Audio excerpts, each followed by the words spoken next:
Well, hello, everyone. I'm Carolyn Cawley, and I'm president of the U.S. Chamber of Commerce Foundation. I'm so pleased to be joined today by Erin Robert. She's the head of Impact Finance at JP Morgan Chase. And Erin, I just want to thank you and JP Morgan Chase for your partnership over the years, and in particular, your support for this new initiative that we're calling Talent Finance. You've been such a recognized leader in the field, and we're just pleased to be doing this important work together. We're so excited to partner with the U.S. Chamber of Commerce Foundation on this exciting initiative. This is an issue that's so important as we think about the broader development of the market, how we think about labor participation and ensuring that workers are prepared for the jobs, frankly, that will exist in the future. You know, coming at this as we both do from a business perspective, it's always helpful to have a framework around which to organize our thinking and our actions, particularly in this talent finance ecosystem. You've been in this field for a long time. How useful is the talent finance framework for you? And does it help you, see new opportunities for innovation in these new ways of thinking? So I found the framework particularly helpful when we see, frankly, the collision of the investment community approaching a new topic in the environmental, social, and governance space. Oftentimes, it just requires some level setting and understanding. And investors are really good at teasing out where inefficiencies in markets exist.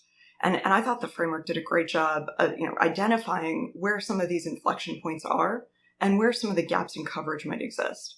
And that really helps new entrants to the space develop a fluency in what may be a new area for them. I mean, I think talent finance is, it's a new horizon for many investors, and giving them a language and a vocabulary to understand how it's been done to date is exceptionally helpful. Indeed. Throughout the work that we've done on this talent finance initiative, we've really relied on some core guiding principles about innovations in talent finance. And, key to those principles, we've talked about this a lot together, is that the financial instruments should be both public and private, and they should create shared risk and shared value. And that's the way that these new financial instruments can expand choice and create new opportunities and empower workers and employees who in turn will enrich their communities. What stood out to you about these guiding principles? Are they consistent with how JP Morgan Chase is already looking at its investment strategies and tools? Absolutely. And there were three in particular that stood out. The first was, to your point, bringing together public and private institutions. That's a theme in the financial services that crosses many sectors, whether it's infrastructure. It's something that we see as a common theme where, frankly, you have the collision of the public and private markets where there is shared value in public goods and investing in things that are public goods. The second is diversity and equity. It is a lens, frankly, that many investors are now really bringing into their investment selection process. And we're happy to say many investors are becoming more fluent in. It's no longer limited to impact investors. Traditional institutional capital is now really bringing in an equity and inclusion lens. And then finally, this approach is data-driven. That is the bread and butter of the investor community. Understanding inputs and outputs and being able to track the impact that a dollar is having is also critical. And here we know that we're solving for results. We're solving for programs that actually create a skill set that is marketable and that is monetizable by the public and private sector. And that is music to investors' ears.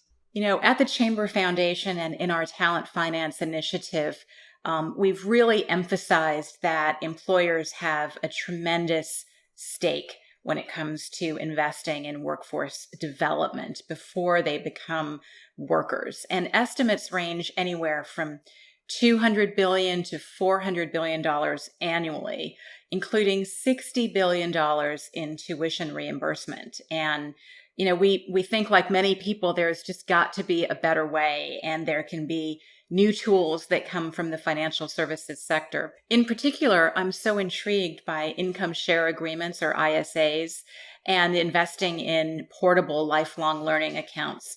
Those are getting some real validators and some real experimenters. And I wonder if you could talk a little bit about JPMC's view on these as new financial instruments. Yeah, it's a great question. We're so excited to see the innovation in the market.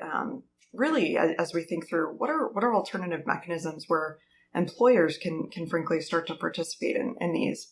I think the spend detail that you provided indicates what an important investment, essentially spending capital in their workforce is. And I think that really underscores the value to the private sector. You can always follow the money with the private sector. They will spend money where it's important to do so. As we think about innovations and different ways that they can provide these benefits to employees, I think it's striking a balance and ensuring that we don't jeopardize employee choice and the ability of employees to move freely in the labor force, so that we don't create unintended consequences through these financial instruments. And I think what's interesting about income share agreements is frankly the implicit cap on the amount of debt that the employee is going to be paying, based on their ability to do so. And that, I think, is a very interesting premise that actually borrows from some other markets. It's actually pretty traditional in the oil and gas sector to see royalty streams associated with underlying production. And so I think we can really work to take the best elements of existing financial structures without creating the negative externalities that may result. Thank you so much for your partnership on this really important work. It's been really nice talking to you. Thank you, Erin. Likewise, Carolyn, and thank you again. We're thrilled to be partnering with the Chamber on this important initiative.